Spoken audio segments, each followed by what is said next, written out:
The Situation Room Wow. was used as a place to have these highly sensitive meetings about how to handle this issue. And you get into a very specific meeting on July 17th, 2025.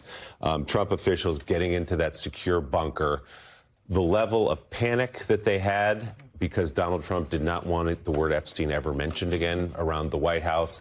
How did that meeting play out? And who were the leading voices saying, we got to put this stuff out? And who were the ones saying, we can't, he won't let us? Yeah, so just to set the scene here a bit, Willie, what happens shortly before, like 2 days, I think, or 4 days before that meeting is they pass his one big legislative accomplishment last year, which was the One Big Beautiful Bill.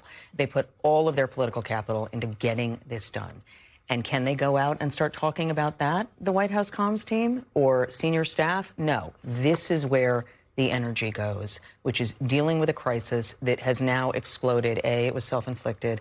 B, it became much worse after the DOJ and the FBI released this unsigned memo. It just had their insignias on it. Initially, some draft didn't even have that, according to our reporting, because nobody really wanted their name on this. And this was essentially something that some of the hardest line voices in Trump's government, who had spent years talking about Epstein and talking about Trump to be. By the way, the unsigned memo said they weren't going to release anything else, right? Yes, it said that. Well, it said they had looked. They hadn't actually released really anything yet, other than Pam Bondi's binders, which was months earlier, and we can talk about that as recycled information. Yeah, as a huge. It was almost all old information, but that was seen as the original blunder inside the White House. There were people in Trump's government who had spent years talking publicly about how there is this cabal of predators, and the government was sitting on this. And to be clear, there is a multi-administration failure in terms of dealing with the Epstein crisis. That's definitely true, or dealing with Epstein and prosecution. But they get in power, and they're serving a president who actually does not want to talk about this at all. He has been told that his name is in some of the files, that it's brief mentions. DOJ didn't exactly know what was there in full. They put out something to satisfy the base. It satisfies no one. It's got a missing minute from Epstein's prison cell in the video that they put out along with it. So this meeting comes to try to figure out how to deal with something they cannot get away with and that Donald Trump keeps getting asked about it.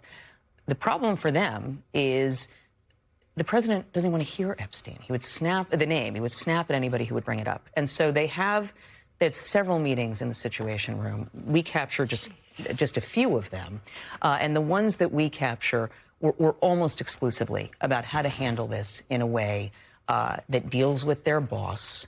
That protects him? That doesn't stoke further conspiracies, that doesn't hurt themselves, frankly, politically. So we describe, this is a huge meeting, this first one that we describe. It's the vice president. It is the White House chief of staff. It is the attorney general, the deputy attorney general, White House counsel, comms officials. I mean, the list is long. And they are talking about what to do now because this memo has just created such a stir. And one of the officials there, Deputy White House Chief of Staff James Blair, says something to the effect of, with all due respect, it's the comm strategy of this group that got us into this. And, there needs to be an actual plan here on how to get out of this. J.D. Vance, the whole time, wanted to release everything, including unsubstantiated information about Donald Trump, which was abusing a woman. There was a second-hand allegation that was, I want to be clear, already public. Right. Yes. And I want to be clear, too, that I'm not saying he abused a woman. What I'm saying is what shocked me was that J.D. Vance had this unsubstantiated charge of Donald Trump abusing a minor and told Susie Wiles in the group, in your book, told Susie Wiles in the group, oh, we need to release it all. He'll be fine releasing it. And Susie Wiles said, no, he won't. Yeah. And that's just one of the moments of many where J.D. Vance seems to be strangely disconnected from Donald Trump inside this book. Just one thing. It was that specific incident, which, again, was a secondhand allegation that was never, and it was already never public. Yeah, and it was, yes, and the person who it was about never said it themselves, and it was public already. It was just, do you put it on this big library of information? And this person as far as we know, was not a minor. We don't know that, but I don't know one way. But again, J.D. Vance yes, is saying put it out. Yes, and there's just nothing that any of us know about Donald Trump that would suggest that he would want to steer people's attention to it. There certainly were, everything is not black and white in all of this. There were, as I said, a number of meetings. There were people who were concerned about the victims.